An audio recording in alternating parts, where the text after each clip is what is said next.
Então, belezinha, só para terminar a questão número 5, que eu acho que o vídeo cortou,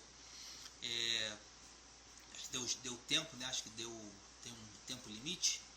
Então, como o zinco ele tem maior potencial de oxidação que o ferro, ele é que vai sofrer a corrosão no lugar do ferro. Ele que vai se sacrificar em lugar do ferro. Por isso que é o tipo de proteção chamada de metal de sacrifício. Beleza? Então, essa foi a questão número 5. Agora, vamos para as questões de eletrólise. Então, começando então pela questão de número 6, que fala o seguinte: certa corrente elétrica constante libera 1,12 litros de hidrogênio em 3 horas. A quantidade de cobre metálico liberado pela mesma corrente durante o mesmo tempo de uma solução de sulfato de cobre será de quanto? Ele nos deu a massa do cobre, nos deu o volume molar, e aí temos que lembrar o seguinte: na eletrólise, que é um processo não espontâneo, você dá o choque lá na solução ou na substância fundida, e aí os íons se neutralizam, né? Os cátions e os ânions que estão ali presentes, com essa descarga, eles se transformam em substâncias neutras. É a regra básica da eletrólise. Quando tem água misturada no meio, tem que observar aquela competição. Então, só para lembrar vocês rapidamente sobre isso, quando tem a eletrólise aquosa, a ígnea não tem problema, mas quando tem a eletrólise aquosa, sempre vou ter o que no meio da solução? H+, pelo lado dos cátions, e hidroxila pelo lado dos ânions. Isso aqui, essa seta, quer dizer de quem ganha, quem é que vence, quem tem a preferência em sofrer a descarga. O hidrogênio, que está aqui no meio, né? Ele vai estar mais à direita de quem está do lado esquerdo dele, ou seja, ele vai ganhar de todo mundo que está do lado esquerdo dele. Quem são esses caras? É a família 1A, a família 2A e o alumínio. E vai perder para quem? Todo o resto. Tranquilo? A hidroxila, ela está à esquerda, ela está à direita de quem? Quem estiver do lado esquerdo dela perde para ela, que são os ânions oxigenados e o fluoreto. A hidroxila perde para quem? Todo o resto. E a parte contábil, né? A parte que envolve conta. Toda transferência de elétrons envolve carga. Essa carga de transferência é a corrente elétrica aplicada vezes o tempo. E para uma carga, ou melhor, para uma transferência de 1 mol de elétrons, nós temos, então, para cada 1 mol de elétrons que são transferidos, nós temos uma carga de 1 Faraday, que corresponde a 96.500 coulombs. Esse padrão eu tenho que saber. E aí o que eu vou fazer é equilibrar as reações para ver quantos mols de elétrons se relacionam com cada mol ou de um gás ou de uma substância metálica. E aí fazer uma estequiometria rápida, entendeu? Mas esses são os parâmetros que você tem que saber. A competição, quando ela existe, e esses padrões aqui para usar nas contas. Beleza? Agora sim, na número 6, ele pergunta o seguinte: o cara deu 3 horas de choque numa solução que liberou 1,12 litros de hidrogênio. Se ele faz a mesma coisa, dá o mesmo choque durante 3 horas numa solução de sulfato de cobre, quanto cobre vai ser depositado? Então, peraí, Geraldo, vamos entender o que aconteceu com o hidrogênio. Então, eu tenho que saber qual foi a carga transferida, porque pela carga transferida eu vou saber o que aconteceu, tá? Bem, para eu depositar hidrogênio, o que eu preciso? Eu tenho H+, reagindo com um elétron, virando H. Só que H não existe, né, gente? Hidrogênio é um gás, ele só vai existir na forma diatômica, então não tem H. O que tem é H2. Mas aí, vai te fazer como? Balancei a equação. mete um 2 aqui, mete um 2 aqui. Então, repare que para cada mol de hidrogênio formado, você precisa de 2 mols de elétrons. Quando eu fizer a mesma coisa com o cobre, com o cobre, esse cobre aqui é o cobre, deixa eu ver, sulfato de cobre, né? Sulfato de cobre é o cobre 2. O cobre 2 vai precisar de 2 mols de elétrons para poder virar cobre 0. Então, repare que a mesma quantidade de elétrons foi necessária para o hidrogênio e foi necessária para o cobre. Então, quer dizer que eu posso deixar os hidrogênios de lado, deixar os elétrons de lado e relacionar apenas os produtos. Então, quer dizer que com essa quantidade, com a quantidade que eu não sei quanto é que é, né? Mas eu sei que com a quantidade que eu tenho de elétrons passando ali, é suficiente para eu formar um mol de hidrogênio e um mol de cobre. Então eu posso relacionar os dois caras. Então, 1 mol de gás hidrogênio está para 1 mol de cobre metálico. Só que eu vou escrever isso nos parâmetros que me interessam. 1 mol de H2 tem que volume? Eu não quero em número de mol, não quero em massa, quero em número de volume, porque ele me deu volume. Ele disse nos dados da questão que o volume molar é 22,7. Se fosse CNTP, seria 22,4. Eu já teria que saber isso, mas aqui não. Vou usar o dado que ele falou. Ainda botou 1 aqui ainda. 27,71 litros. E um mol de cobre? Um mol de cobre é 63,5. Do hidrogênio, quanto que rolou? Rolou uma quantidade que ele deu lá na questão de 1,12. Então, se com hidrogênio eu vou formar 1,12, com cobre vou formar quanto? Agora, repare que eu só pude fazer direto, porque as quantidades de elétrons usadas eram as mesmas, tá legal? Então, aqui é claro que essa conta eu não vou fazer, vai fazer a minha auxiliar, a Gertrude. Então, multiplicando 1,12 por 63,5 e dividindo por 22,71, vamos ter um valor igual a 3,13 aproximadamente, nesse caso aqui em gramas. Fechado? Essa foi a questão de número 6. Tranquilo? Para a próxima. Questão de número 7. Qual a massa de ferro depositada no catodo de uma célula eletrolítica contendo solução aquosa de cloreto férrico quando através dela passa uma carga de 0,1 Faraday? Bom, peraí. Eu tenho cloreto férrico, ou seja, ferro 3. Então, ferro 3 precisa de 3 mols de elétrons para virar ferro 0. Então, qual é a relação que eu tenho aqui?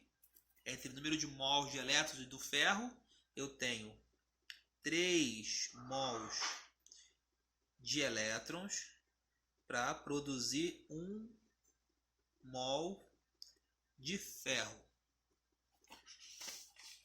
Qual foi o parâmetro que ele deu para usar? 0,1 Faraday. Então, peraí, vamos escrever 3 mols em Faraday, né? Eu poderia botar assim, ó, poderia botar 96.500 vezes 3, mas não, eu quero em Faraday. 1 mol de elétron é 1 Faraday. Então, são 3 mols de elétrons. Então, são 3 Faradays para formar 1 mol de ferro, que eu não estou com tabela periódica aqui, mas se não me falha a memória, é 56 gramas. Depois vocês conferem lá, se tiver errado vocês corrijam o valor. Mas a ideia é sempre a mesma. Então, se eu passar 0,1 Faraday, qual é a quantidade de ferro que vai ser depositada? Regra de 3.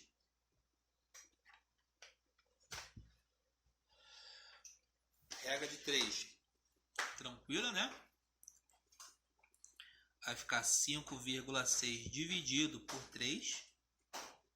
Vai dar menos que 2, mas aí eu vou chamar Gertrude.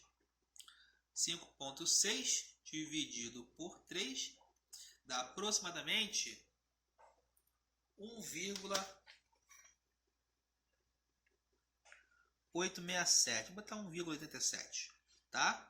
Gramas. Tranquilo? Facinho, facinho. Molinho, molinho. Questão 8. É isso mesmo? 6, 7, 8. Calcular o tempo em segundos necessário. Opa, caiu aqui o bagulho. Só um instante. Enquanto eu ajeito.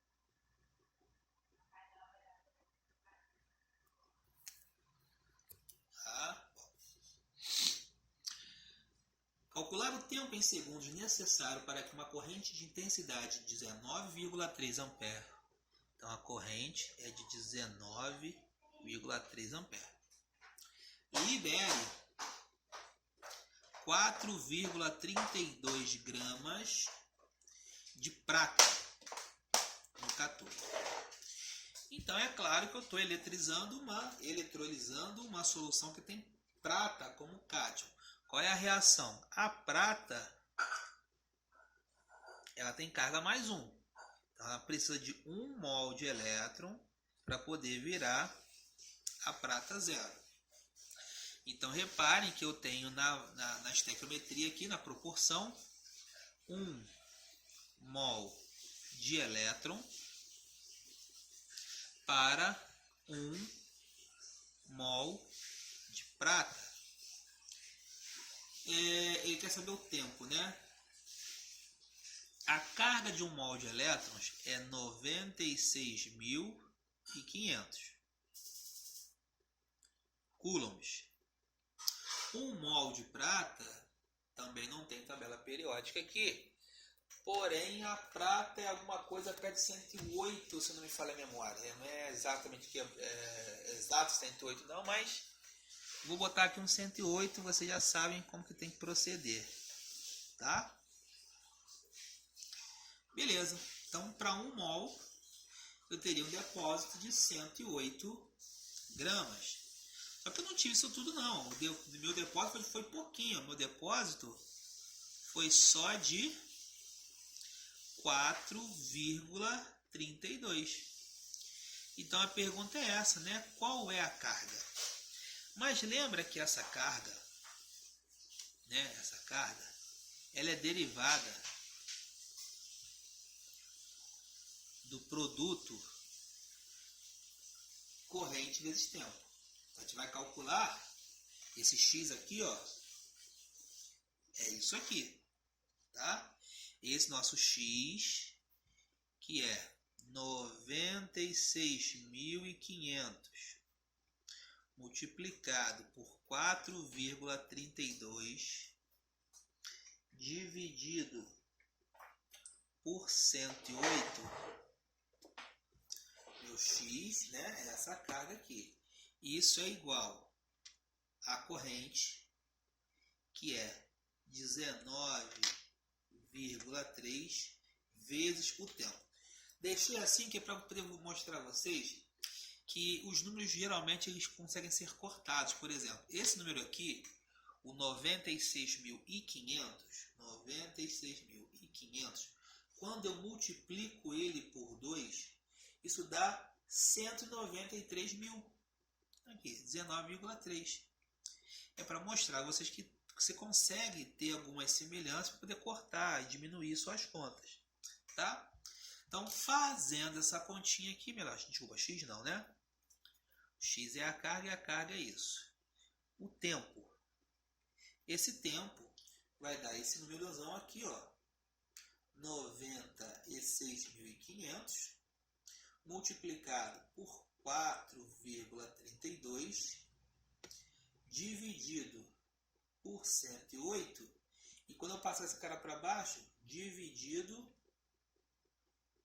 por 19,3. E vai dar 200 segundos. Pouco mais de 3 minutos, né? 3 minutos e 20 segundos. Tranquilo? Pode mudar a questão, mas os cálculos acabam sendo sempre a mesma coisa. Belezinha? Carga, corrente vezes tempo, relação entre o número de mols e o cara que você quer, que você eletrolizou. Pode ser um gás, pode ser um metal, mas tem que tomar cuidado com isso. Se for gás, sempre na forma diatômica. E não vai mudar, tá? O resto é sempre igual. Beleza? Vamos para a questão 9. Vou pegar um quadro novo aqui pra gente.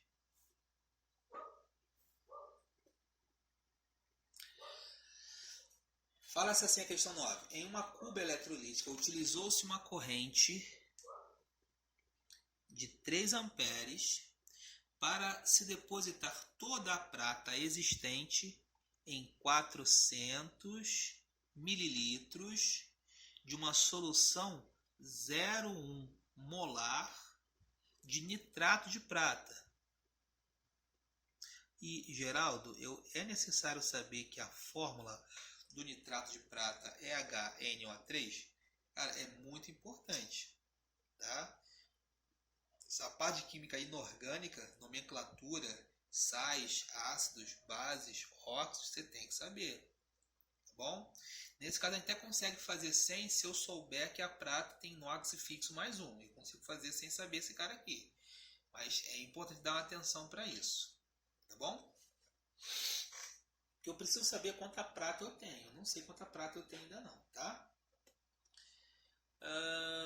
Com base nos dados acima, qual o tempo necessário para realizar a operação descrita em segundos? Aqui é a mesma pergunta feita na número 8, né? Bom, primeiro, lá na questão anterior eu tinha a quantidade de quem? De prata, que era ser depositada. Inclusive é o mesmo elemento, né? A mesma substância. Aqui eu não tenho, entendeu? Eu preciso saber quanto que eu tenho. Então, pera aí, Geraldo. Ele me deu concentração molar, né? Molaridade é o número de mols dividido pelo volume em litro. A gente sabe disso, né? Ou deveria saber. Então, qual é a molaridade aqui? 0,1. Qual é o número de mols? Eu não sei. Qual é o volume em litros? 400 mililitros dá 0,4 litros. Quando multiplicarmos cruzados, vamos ver que o número de mols é igual a 0,04 mols. Agora, por que é importante saber quem é o nitrato de prata? Pelo seguinte, como eu sei quem é o nitrato de prata, que é o AgNO3, eu sei que ele em solução ele vai estar na forma prata mais o nitrato menos. Entendeu? Por exemplo, vamos supor que ao invés de nitrato de prata, fosse sulfato de prata. Em vez de AgNO3, seria Ag2, SO4, né? E SO4. Acabei que meu quadro caiu aqui. Meu quadro onde estão as questões. Certo? E aí, quando eu dissociasse, ao invés de formar 1 mol de prata a mais, eu ia formar 2 mol de prata a mais. E qual seria a relação? 1 mol de nitrato, 1 mol do meu sal, para 2 mols do meu cátion. Muda completamente a questão. Então, é extremamente importante que você saiba montar as estruturas inorgânicas. Tá beleza? Então, aqui, ó, 1 mol de nitrato dá 1 mol de prata. Então, quer dizer, relação de 1 para 1. Então, nós temos 0,04 mols de prata mais. Beleza? É essa quantidade que eu preciso depositar. Então, vamos agora às contas dos elétrons. Geraldo, prata mais um elétron, dando prata 0. Beleza. Tranquilo. Então, minha relação é de 1 mol para 1 mol. Quando eu eletrolizar 1 mol de prata a mais, eu gero 1 mol de prata, 0. Então, se eu tenho 0,04 mols de prata a mais, eu vou formar 0,04 mols de prata 0. Então, a minha relação estequiométrica é de 1 mol de elétrons para 1 mol de prata. Reparem, a conta nunca muda, é sempre a mesma novela. Tá? É igual você ver Maria do Bairro, Maria Mercedes, Marimar, tudo é a mesma novela, eles não mudam nem a atriz, é sempre a Thalia, entendeu? Mudam só o nome do Luiz Fernando, aí bota Otávio Augusto, muda sempre só o nome do protagonista junto do coadjuvante, né? Porque o protagonista é ela. Então veja, 1 mol de elétrons, 1 mol de prata. 1 mol de elétrons contribui com que carga? É uma carga de 96.500 coulombs. Sempre, 1 mol é para isso. Quanto que é 1 mol de prata? 1 mol de prata é 1 mol de prata, vou deixar assim. É 1 mol. Não preciso saber a massa da prata, porque eu tenho a quantidade de mols, tá vendo? Então, espera aí. Quanta carga eu preciso para eletrizar 0,04 mols? Entendeu? Então, esse X aqui é a carga. Então, vai dar 96.500 que multiplica 0,04. Mas lembra, esse X é a carga. A carga é a corrente vezes o tempo. Então isso aqui é a corrente, que ele falou que é de 3 amperes, vezes o tempo. Então esse nosso tempo vai dar 965, né? Ó, dei esses dois zeros aqui, ó, vezes 4, dividido por 3. Isso aqui dá perto aqui de 320, né? 321. 321 vezes 4 dá 1.200. 320 que eu falei, né? 320. 1.200 e pouquinho, né? Eu vou pegar aqui a minha amiga para fazer essa conta rápido. Então aqui fazendo na calculation, deu 1.286, aproximadamente, né, 0,7 segundos. Tá? Vou deixar em segundo porque ele pediu em segundos, mas poderia passar isso para minutos, dividindo tudo por 60. Tranquilo? Cara, fiz a questão 8, fiz a questão 9, acho que a questão 7 fica assim também. Tudo igual, muda às vezes um pouquinho a pergunta, mas a maneira de fazer o roteiro basicamente é o mesmo. A alma é sempre a mesma. Tranquilo? Derradeira. Questão 10. Tem a sonoplastia de vez em quando aqui em casa. A eletrólise de solução aquosa saturada de cloreto de sódio produz hidróxido de sódio e cloro. Na tabela abaixo estão relacionadas as massas das substâncias produzidas anualmente por 3 fábricas. A letra A. Para cada eletrodo, escreva a equação da semi-reação que nele ocorre. Dê também a equação global. Ele não se especificou o eletrodo, nós vamos especificar para saber, para o avaliador saber que nós sabemos diferenciar os dois eletrodos, correto? Primeiro, qual é a substância? Cloreto de sódio. Não sei quem é. Cara, se você não souber que o cloreto de sódio é o NaCl, que é o sal de cozinha, aprende, porque isso aqui cai toda hora, tá? NaCl, ninguém vai te falar que é sal de cozinha não, hein? Cloreto de sódio, NaCl. Esse cara é uma solução, não é isso? Solução. Então, se é solução, tá dissociado. Na+, cloreto menos. Só que não tem esse cara, né? Tá em solução, tem água junto. A água vira o quê? A água vira H+, e vira hidroxila, ou H-. Lembra que eu falei lá atrás? Não tá aqui. Onde tá? Tá aqui, ó. Esse outro quadro aqui. A hidroxila ganha de fluoretos oxigenados. O H+ ganha de um A2A e alumínio. Perde para os demais. Beleza. O que eu tenho aqui? cloreto e hidroxila. Então, quem ganha é o cloreto. Sódio, família 1A e hidrogênio. Quem ganha é o hidrogênio. Então, é o hidrogênio que vai sofrer a descarga. Hidrogênio mais, soma ele com um elétron e vira o quê? Vira hidrogênio. Epa, esse cara não existe. Porque isso aqui é um gás. Então, se é um gás, é H2. Então, para poder gerar um H2, vamos balançar a equação. 2 aqui e 2 aqui. Ok? Cloro. Cloro menos perde um elétron. Botei esse um, era para ter colocado. E vira